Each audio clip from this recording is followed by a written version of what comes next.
Selamat datang di New Perspective.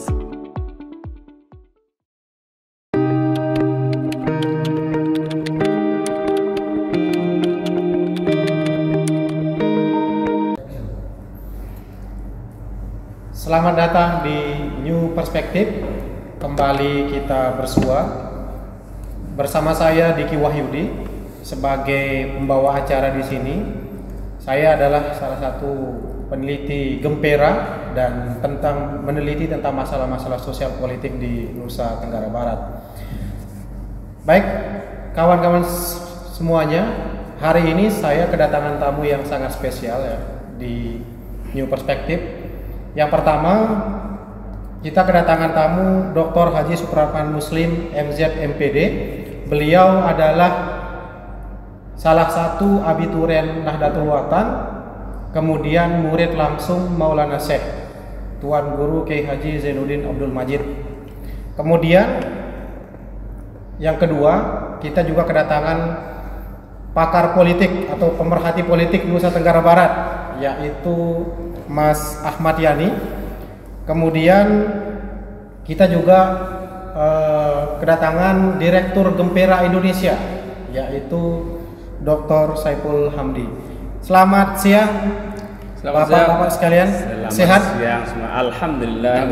Terima kasih sudah hadir di acara di New Perspective ini. Pada siang hari ini kita akan membahas beberapa isu-isu yang menarik terkait dengan masalah sosial politik di Nusa Tenggara Barat, khususnya yang berkaitan dengan masalah organisasi yang terbesar di Nusa Tenggara Barat, yaitu Nahdlatul Watan, yang pada tahun 2021 atau 2022 awal itu melakukan islah, sehingga itu menarik untuk dikaji secara sosial, secara politik, secara pendidikan, dan lain sebagainya. Kita mulai dari yang pertama. Kita berbicara masalah perkembangan Nahdlatul Watan pasca islah, baik itu dari relasi sosial antara masyarakatnya, antara pengurusnya, antara abituriennya, dan lain sebagainya.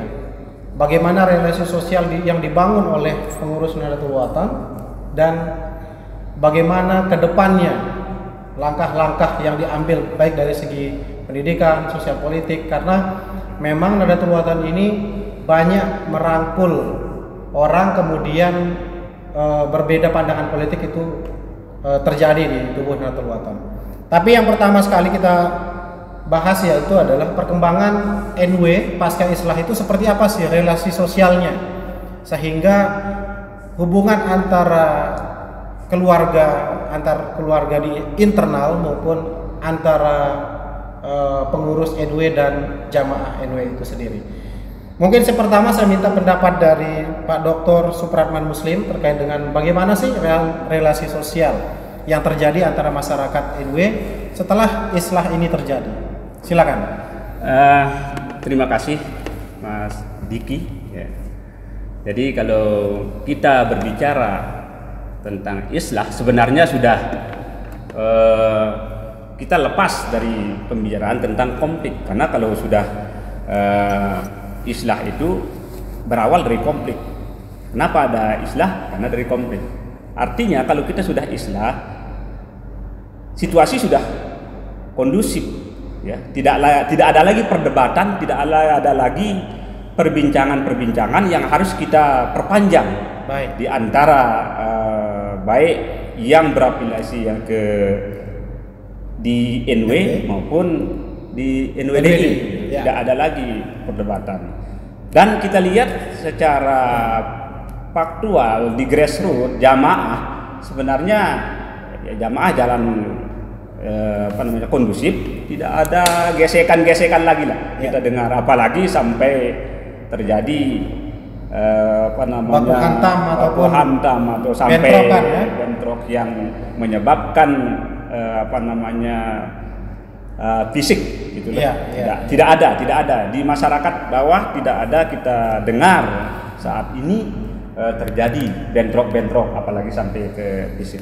Saya pikir kalau kita lihat dari sisi itu, ya alhamdulillah kita artinya islah itu berjalan. Baik. Berjalan sesuai dengan keyakinan masing-masing. Iya. Oke. Saya pikir itu. Baik.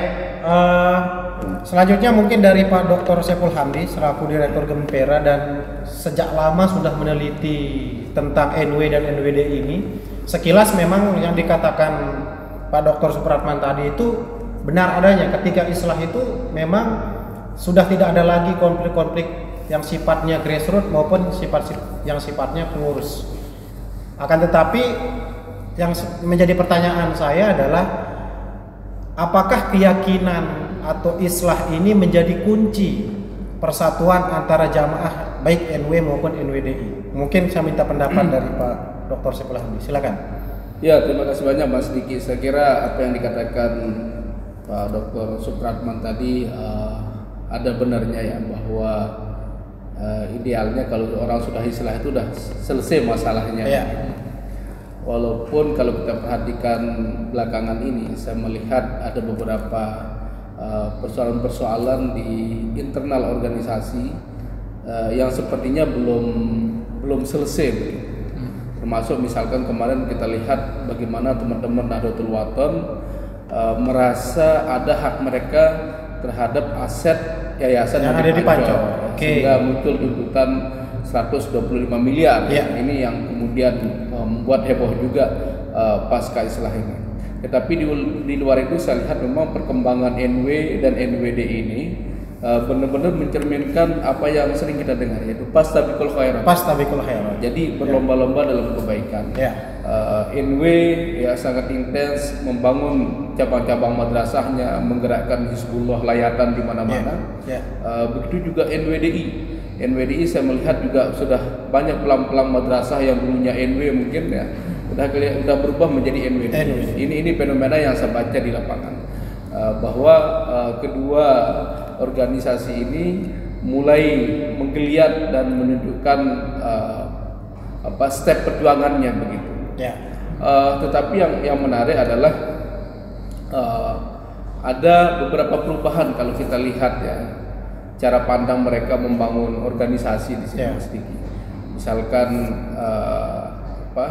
teman-teman kita yang di Pancor memang sangat identik dengan gaya khas Maulana Syekh yang dulu kan. Jadi mereka masih kalau buat acara bangun ketaring, bangun keratak, kemudian kalau membangun madrasah harus gotong royong. Saya kira ini nilai-nilai lokal KNW yang masih dipegang oleh teman-teman kita yang ada di mana, yang ada di Anjani. Sementara NWDI saya lihat memang udah banyak perubahannya. Lebih progresif ya, bisa kita bilang. Progresif, kemudian sangat menyesuaikan dengan situasi-situasi yang ada. Itu yang saya perhatikan. Di samping itu ya mungkin nanti kita bahas lebih jauh ya. Misalkan adanya perubahan orientasi politik. Saya kira ini juga menarik nanti. Itu nanti kita masuk ke arah sana ya. Tetapi at least bahwa islah Nahdlatul Wathon punya dampak yang sangat baik ya terhadap relasi sosial antara masyarakat ya. Jadi sudah tidak ada beban lagi masyarakat kita, entah mau ke Pancor, entah mau ke NW maupun ke NWDI, karena dianggap sama-sama produk Maulana Syekh. Walaupun ada juga sentimen-sentimen yang melihat bahwa NWDI itu adalah organisasi baru secara administratif ya. Tetapi kalau kita lihat ruh dan nama NWDI ya tentu lahir dari pendiri Nahdlatul Wathon sendiri. Bahkan NWDI lebih tua daripada NW ya. Betul. Cuman kan NW plus DI di dalam Islamnya. Secara organisatoris memang baru, tapi secara nama itu lebih dulu dibuat. Lebih dulu dibuat. Itu sih ya. Itu ya. Baik, mungkin yang disampaikan Pak Dr. Saiful Hamdi tadi itu ada benarnya bahwa banyak masyarakat ini yang setelah islah ini tidak terjadi konflik apapun ya, tapi mengikuti arahan apakah afiliasinya NW ataupun NWDI.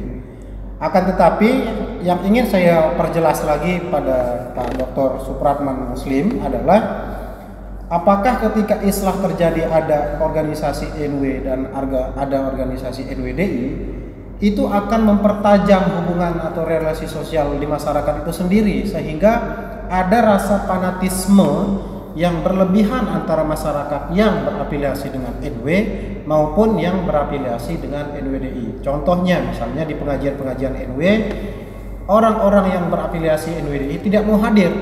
Begitupun sebaliknya, ataukah memang sudah legowo atau masyarakat ini sudah menerima, oke, kalau masalah pengajian kita bareng-bareng, atau masalah hubungan sosial kita, hubungan masyarakat ataupun ada gotong royong dan lain sebagainya, itu kita terima-terima saja, tapi secara organisasi kita berbeda. Apakah demikian atau seperti apa hubungan sosial antara jamaah NW dan jamaah NWDI itu? Baik, berarti kalau kita berbicara sekali lagi islah itu bukan berarti permasalahan sudah berakhir sampai di situ, tidak ada lagi permasalahan. Tidak demikian. Bahkan permasalahan itu selalu ada. Seperti halnya dengan akhir-akhir ini kan kita lihat dan kita buktikan ada gugatan-gugatan. Itu kan permasalahan baru lagi yang muncul. Itu akibat dampak daripada islah itu sendiri.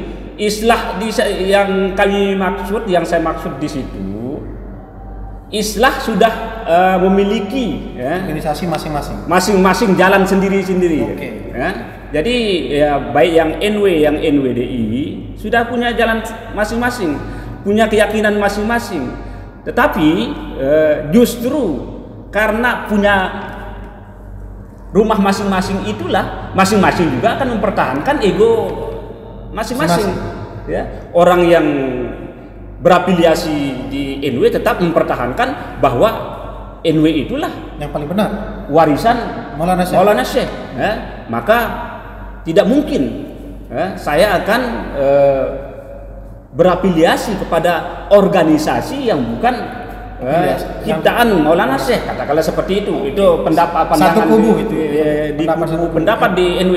Tidak mungkin.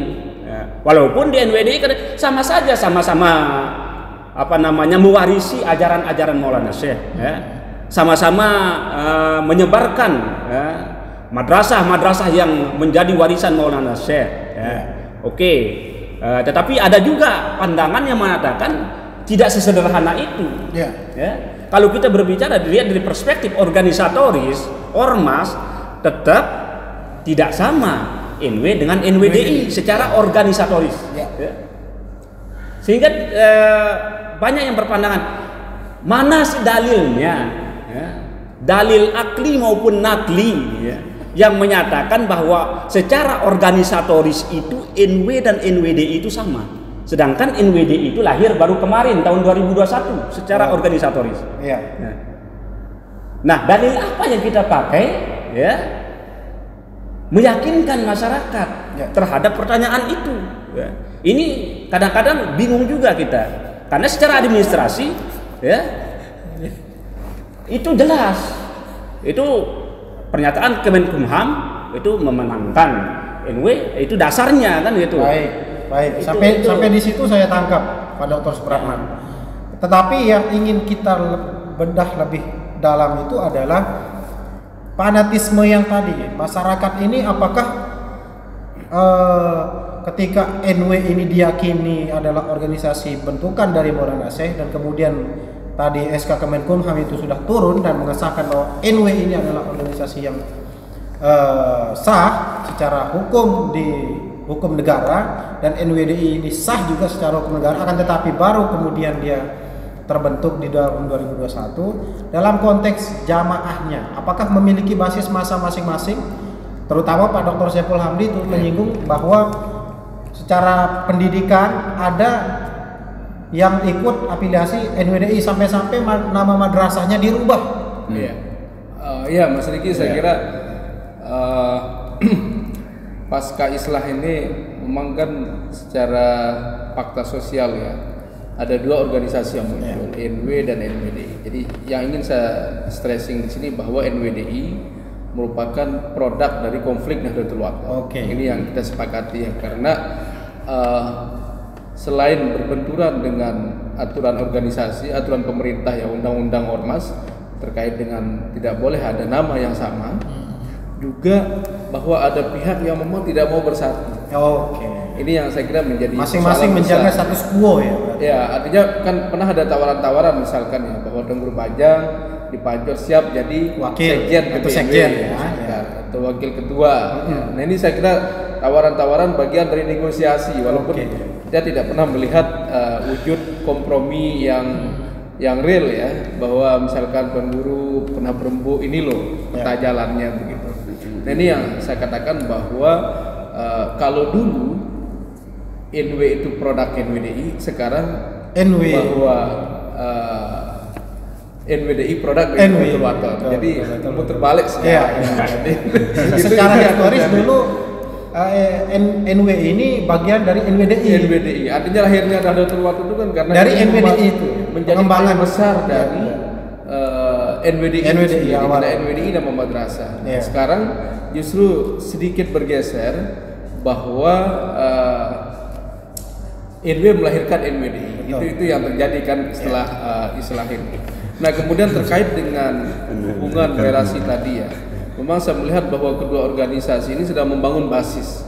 Basis. Mulai dari semacam pemetaan madrasah-madrasah ya, harus jelas benderamu mana, NW atau NWD. Jadi tidak ada yang istilah netral di sini. Ini yang saya lihat di masyarakat kita. Misalkan seperti yang dikatakan tadi, ada beberapa yayasan yang sudah lama menggunakan nama NW, karena secara administrasi dia berafiliasi ke NWDI, maka mereka dirubah. Banyak yang berubah pelang namanya saya lihat jadi NWDI. Nah, ini ada benarnya juga masyarakat kita justru di framing dalam konteks harus fanatik pada organisasi mereka. Betul. Pada sisi lain juga ada semacam membangun kedewasaan gitu, bahwa orang tidak peduli lagi mau NW maupun NWDI. Ini sama-sama artinya baik NW maupun NWDI adalah jalan untuk bersama-sama melakukan kebaikan atau pastabikul khairat itu tadi. Iya, itu yang menjadi. Artinya masyarakat menerima. Tetapi di sisi lain ya kedua organisasi ini juga berusaha untuk saling memframing gitu, bahwa NWDI ini khasnya, kemudian NW ini. Jadi apalagi kalau kita lihat kan di media-media sosial kayak di Facebook, bagaimana pertarungan dua elit ini, dua tokoh ya, antara dua Tuan Guru Bajang, yang satu sekarang sudah berganti gelar menjadi Maulana Syekh. Ini kan kontestasinya luar biasa. Yang menjadi wasitnya jamaah sendiri. Oh, ini saya paling pintar, ini saya paling soleh, ini saya paling jujur misalkan. Ini kan yang muncul di artinya di grassroots pun munculnya demikian ya. Artinya di grassroots bingung mau memilih yang mana. Artinya ada perdebatan justifikasi bahwa ini yang afdol, ini yang mewarisi Maulana Syekh, ini yang layak. Ini yang saya lihat ya, yang muncul dampak dari istilah itu sendiri. Baik. Artinya di masyarakat pun secara tidak langsung mereka berkubu-kubu dirinya sendiri. Artinya bendera di belakang masyarakat itu sudah jelas nih kamu afiliasinya, dan yang menjadi permasalahan di sini adalah ketika anak-anak mereka itu sekolah dipilih atau seperti apa. Artinya kamu kalau sekolah harus di NW, di kubu yang satu kamu kalau sekolah harus di NWDI. Nah, ini menariknya Mas Diki, saya kira ada semacam saya nggak tahu apakah ini karomahnya Maulana Syekh. Jadi misalkan kalau di Anjan itu kan ma'hadnya yang kuat. Tetapi kalau dari sisi universitas mungkin Pancor sedikit lebih maju kampusnya begitu. Nah, banyak masyarakat kita yang menyekolahkan dua-dua anaknya, pagi di ma'had, kadang-kadang kuliahnya di Pancor. Ini menarik, mungkin karena pilihan juga lebih banyak di Universitas Hamdan Wadi Itu yang sedang sebagai bentuk negosiasi dari suasana batin masyarakat kita begitu. Nggak apa-apa kamu kuliah di Pancor tapi ma'had di Anjan, ada kebarakahannya. Karena ma'had ini mungkin Pak Dr. Suprapat yang risetnya tentang ma'had. Jadi ma'had di Anjan ini dianggap masih mewarisi keberkahan itu. Jadi santrinya sampai ribuan orang yang di ma'had. Satu angkatan itu kalau nggak salah kemarin itu hampir 1.700. Kalau nggak salah dia dikoreksi Pak Dr. ya. Nah, tetapi di Pancor justru kampusnya ini yang naik. Mahasiswanya yang banyak. Ini sehingga masyarakat sebenarnya bagus juga ini ada pilihan gitu kan. Mereka tidak peduli mau NWDI maupun NW. Saya kira ini jamaah NW yang sudah tercerdaskan. Siap. Yang sudah tercerahkan. Artinya baiknya pun banyak, artinya hikmah di balik kedua organisasi ini terpisah atau islah tadi itu luar biasa. Artinya kan masyarakat bisa memilih afiliasinya, kemudian dari segi pendidikan mereka bisa bebas memilih, misalnya kalau Mahat kamu di Anjani, tapi kalau kamu di kampusnya ada di Pancor. Nah itu mungkin menjadi pilihan-pilihan yang baik saya kira di masyarakat kita. Baik, kalau dari segi relasi sosial mungkin itu ya, sedikit kita masuk tadi dari Pak Dr. Supratman juga menggambarkan bahwa permasalahan itu memang ada di grassroots. Kemudian Pak Dr. Saiful Hamdi juga menjelaskan itu menjadi sebuah kekuatan atau karomah dari Maulana Syekh itu sendiri. Nah, selanjutnya mungkin teman-teman semua, new perspektif yang saya hormati kan, kita bergeser sedikit di isu yang lebih sensitif lagi ya. Artinya ketika organisasi itu besar menjadi magnet dari masyarakat, muncul dalam konteks politik. Nah, ketika ada organisasi besar, pasti yang bercokol di dalamnya adalah aura-aura politik ya. Baik dari organisasi yang terbesar di Indonesia misalnya NU, itu afiliasi politiknya jelas. Muhammadiyah afiliasi politiknya jelas misalnya. Nah, berbicara di Nusa Tenggara Barat ya, secara umum di Indonesia, kalau melihat Nahdlatul Watan atau Nahdlatul Watan Diniyah Islamiyah dari dulu, Pancor Anjani ini saya kira afiliasi politiknya itu jelas berbeda. Selalu berbeda ya. Selalu berbeda sejak pemilihan Muktamar 1997 itu pasti berbeda, atau Pilkada 2010 di Lombok itu tengah itu pasti berbeda.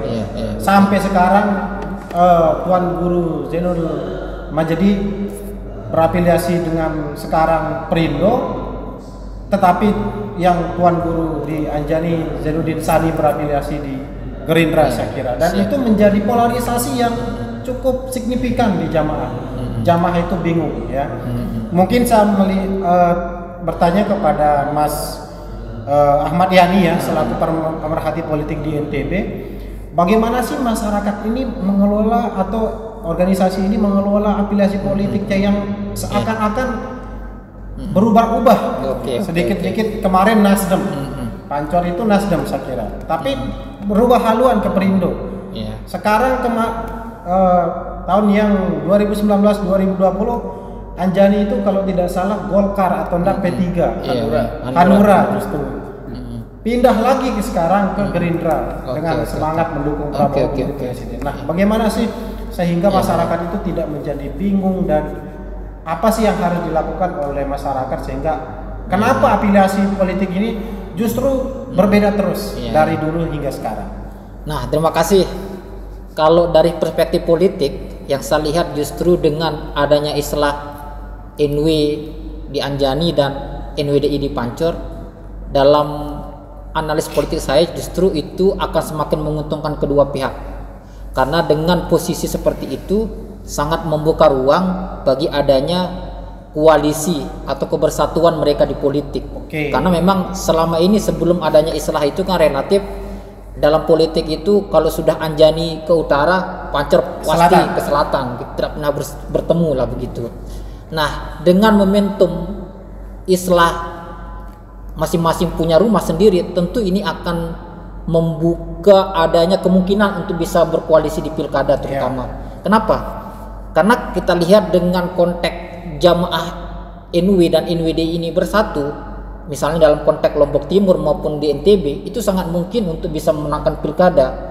Cuma persoalannya kemudian kan pada pilkada-pilkada sebelumnya itu relatif tidak pernah bisa ketemu, tidak pernah bisa bersatu, karena memang masih sama-sama menggunakan NW. Tetapi dengan masing-masing sekarang sudah punya rumah, Anjani dengan Nahdlatul Watannya, terus Pancor dengan NWDI-nya, justru ini membuka ruang. Misalnya dalam pilkada 2024 sangat mungkin misalnya nanti Pancor dan Anjani bisa mengusung satu pasangan calon gitu untuk berkoalisi, apakah itu di Lombok Timur maupun di provinsi. Nah, terlebih kemudian masing-masing juga punya afiliasi politik. Partai Gerindra di Anjani dan Perindo di Pancor. Nah, sangat mungkin ketika dua partai ini berkoalisi misalnya di tingkat nasional, sangat otomatis mereka juga akan berkoalisi di daerah. Otomatis ini juga kekuatan akan menjadi satu koalisi bersama untuk bisa menang. Baik. Nah, saya kira ini menjadi keuntungan tersendiri lah. Mungkin dampak positifnya ketika adanya Islah dengan masing-masing sudah punya dua organisasi yang berbeda. Tetapi memang di sisi yang lain kalau kita lihat memang di internal masing-masing maupun NW dan NWDI di tingkatan Zuriat sendiri kan masih tidak satu suara gitu. Misalnya di Pancor sendiri TGB sebagai ketua umum PBNW hari ini kan beliau sebagai ketua harian Perindo. Sedangkan kakak kandungnya sendiri Pak Lutfi sudah jelas mengatakan masih tetap bertahan di Nasdem, bahkan beliau juga akan mencalonkan diri kembali sebagai calon anggota legislatif DPR RI dari Partai Nasdem begitu. Nah, begitu juga di Anjani begitu dengan NW secara organisasi telah menyatakan bergabung ke Partai Gerindra dan mendukung Prabowo sebagai calon presiden di Pilpres 2004. Nah, sisi lain juga ada Zuriat Gede Samsul yang memilih menjadi kader Partai Golkar dan kemungkinan beliau juga akan maju sebagai calon DPR RI dari Partai Golkar. Tentunya ini akan menjadi tantangan tersendiri lah masing-masing di dua organisasi ini di internalnya untuk bagaimana kemudian mengelola dukungannya sehingga masing-masing kandidat atau masing-masing mereka yang akan mencalonkan diri ini bisa terpilih begitu. Baik, ya, saya kira seperti itu. Karena dari statement Mas Yani saja sangat kontradiktif ya. Artinya tadi menyebut bahwa afiliasi politik yang satunya itu adalah Perindo misalnya di TGB, tapi Zuriat yang lain itu Nasdem mencalonkan diri di DPR RI. Di Anjani pun demikian. TGB Sani mungkin Tuan Guru Bajang Zainuddin Sani menyebut bahwa Prabowo akan menjadi presiden, tapi saudaranya sendiri yang lain akan mencalonkan diri di Golkar. Nah, ini menjadi sebuah kontradiktif yang akan dilematis sekali masyarakat itu akan memilih. Apakah memilih si A atau si B? Di internalnya saja NW di kalangan Zuriatnya itu berbeda afiliasi politiknya, apalagi dari segi organisatorisnya. Nah, bagaimana Mas Yani melihat masyarakat itu harus seperti apa melihat afiliasi politik kedua organisasi? Saya kira ini seperti yang saya katakan tadi, ini akan menjadi tantangan tersendiri lah bagaimana di internal NW maupun di NWDI mengelola perbedaan pandangan politik yang ada di internal mereka begitu, dan juga bagaimana kemudian masing-masing Zuriat ini juga mengkampanyekan dirinya begitu, karena bagaimanapun nanti kan Gede Samsul pasti akan mengkampanyekan Partai Golkar. Nah, sedangkan kita tahu sendiri PBNW sudah mendukung Partai Gerindra begitu. Begitu juga di Pancor begitu. Pak Lutfi pasti akan mengkampanyekan Partai Nasdem karena beliau caleg Nasdem. Sedangkan di sisi yang lain kita tahu secara organisasi NWDI sudah ke Partai Perindo. Nah, di situ akan menjadi tantangan tersendiri bagaimana masing-masing organisasi ini mengelola perbedaan politik yang ada sehingga kemudian masing-masing kandidat yang mencalonkan ini alhamdulillah kalau semuanya bisa terpilih begitu kan, artinya dengan mereka bisa terpilih lagi, jadi kekuatan masing-masing kader untuk bisa memperjuangkan organisasi ke depannya lewat jalur politik juga akan semakin besar. Misalnya Gede Samsul terpilih dari anggota DPR RI dari Golkar, begitu juga Pak Lutfi kembali lagi terpilih dari Nasdem begitu DPR RI. Artinya dengan seperti itu kondisinya bahwa kader-kader NW ini akan banyak menyebar di beberapa partai politik yang sama-sama tujuannya juga akan memperjuangkan bagaimana kebesaran organisasi begitu. Ya, saya kira begitu. Baik, Mas Yani. Saya minta pendapatnya Pak Dr. Saiful Hamdi juga terkait dengan masalah politik tadi, bahwa apakah mungkin organisasi ini satu saja afiliasi politiknya tanpa mengesampingkan egosentris masing-masing Zuriat ini? Karena secara keuntungan kalau mereka bersatu satu partai saja pasti mereka didukung oleh jamaah keseluruhan, dan itu kemungkinan besar mereka naik, baik jadi bupati, jadi presiden, jadi DPR RI, DPRD ataupun yang lain.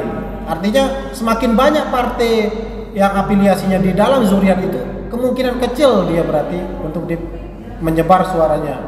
Artinya secara kelompok-kelompok basis massa yang terjadi itu terpecah dia, tidak menjadi satu. Gitu. Ya Mas Riki, saya kira kalau kita lihat sejarah konflik ini ya, ini kan banyak orang tidak melihat bagaimana peran partai politik sebenarnya di balik konflik NW ini.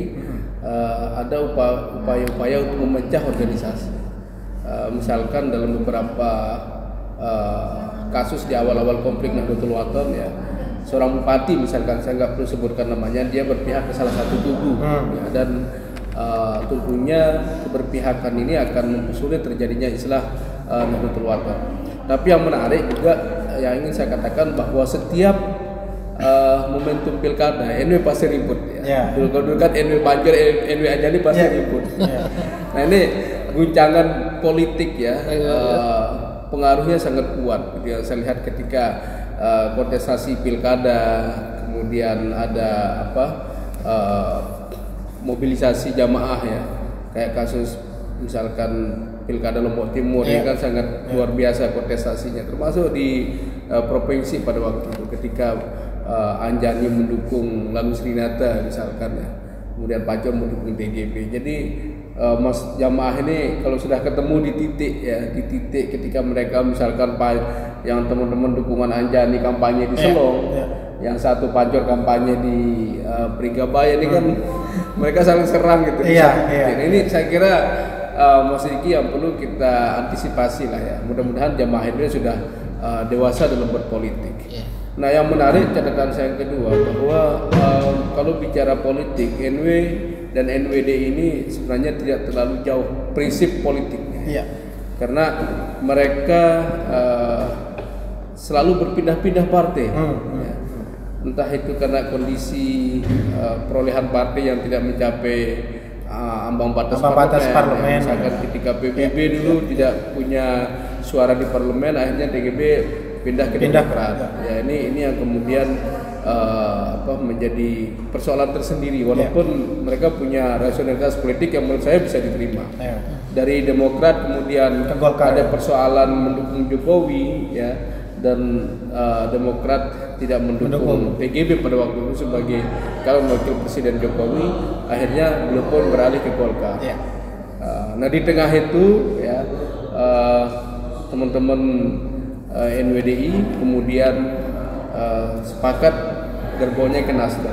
Tapi yang menarik, Tuan Guru tiba-tiba beliau ke Perindo. Nah ini menurut saya sulit dibaca ya, bahwa sangat luas sekali prinsip politik mereka. Jadi tidak ada yang saling menghambat. Nah ini saya kira kena posisi Tuan Guru yang top ya, yang top leader di Pancor misalkan ya, pasti akan mengikut beliau. Nah sama dengan Anjani. Nah Anjani ini karena beberapa zuriat yang merasa kuat di politik, konflik politiknya lebih tajam di Anjani. Misalkan sekarang kan terbagi, ada yang ke Golkar, kemudian ke PNW, ke Gerindra. Nah ini menurut saya Mas Diki, informasi yang kita dengar bahwa konfliknya sangat tajam hanya karena perbedaan politik. Nah di Pancor juga mungkin suasana batin politik sama ya, tetapi sangat tidak terlalu nampak. Bagaimana misalkan Bang Samsul Lutfi harus bertahan di Nasdem karena belum menjadi anggota dewan. Kalau enggak, beliau akan di PAW kan. Sayang begitu loh masih panjang PAW-nya masih panjang kan.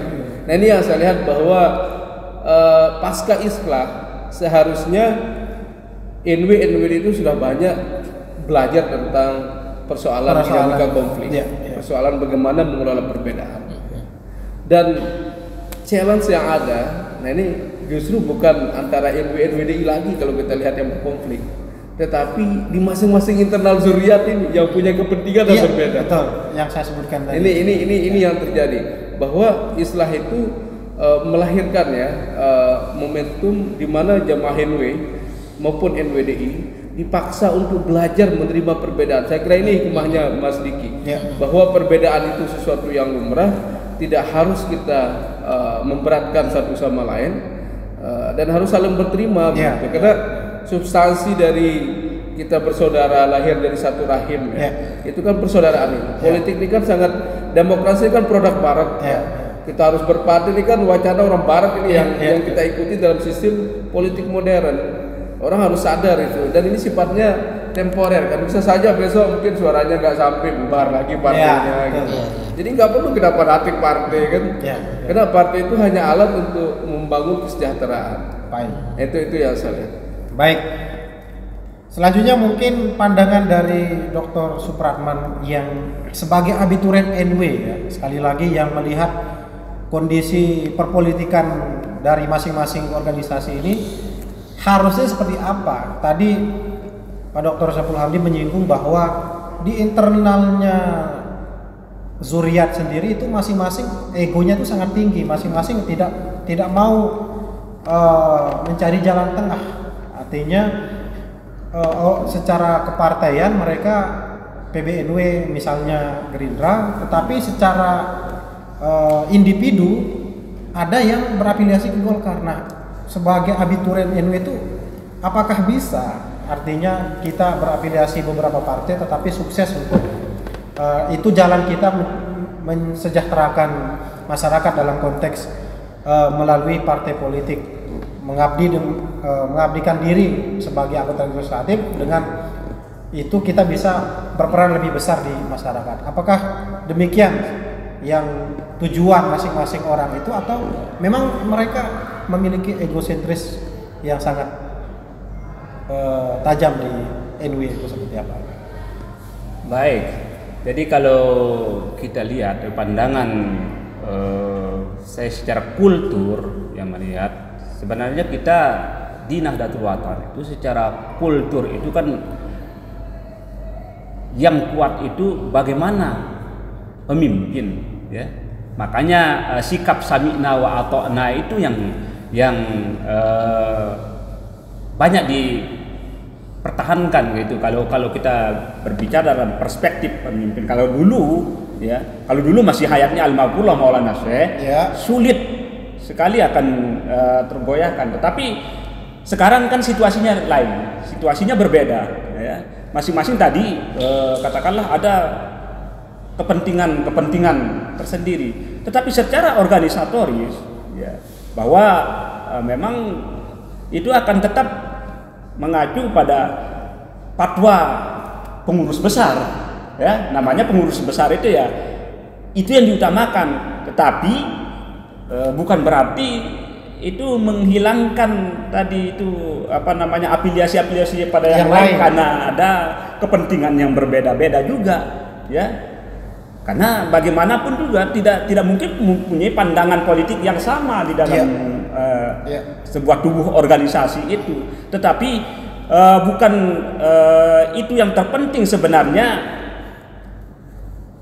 Bagaimana kita mampu mengelola prinsip, meskipun kita berbeda di dalam pilihan partai politik, tapi kita tetap mampu bersatu dalam perbedaan. Baik. Ya, boleh kita berbeda dalam persatuan, tetapi kita harus mampu bersatu dalam perbedaan. Baik. Itu sebenarnya yang poinnya.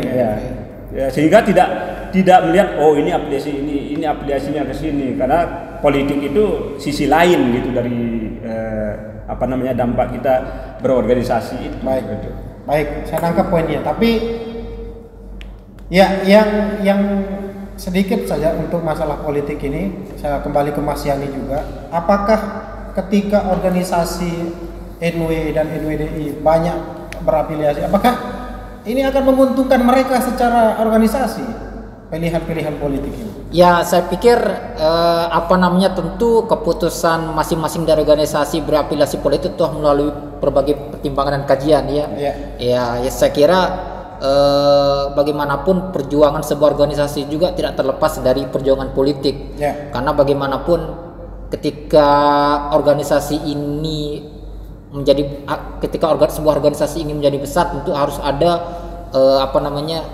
pilihan-pilihan politik yang harus dilakukan. Dan saya pikir baik Anjani maupun Pancor menentukan afiliasi politiknya tentu sudah berdasarkan apa yang menjadi telaah dan pertimbangan bagaimana sebuah organisasi ini menjadi besar ke depannya. Saya pikir seperti itu. Baik, artinya politik ini satu sisi menjadikan organisasi Nahdlatul Ulama atau NWDI ini menjadi besar nanti. Harapannya betul. Seperti itu.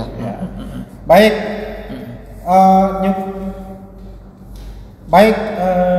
teman-teman New Perspektif, saya kira diskusi kita sangat menarik dari tadi, mulai dari permasalahan konflik yang semakin tajam akibat dari islah itu sendiri, tetapi ada dampak positif yang terjadi di tengah-tengah masyarakat.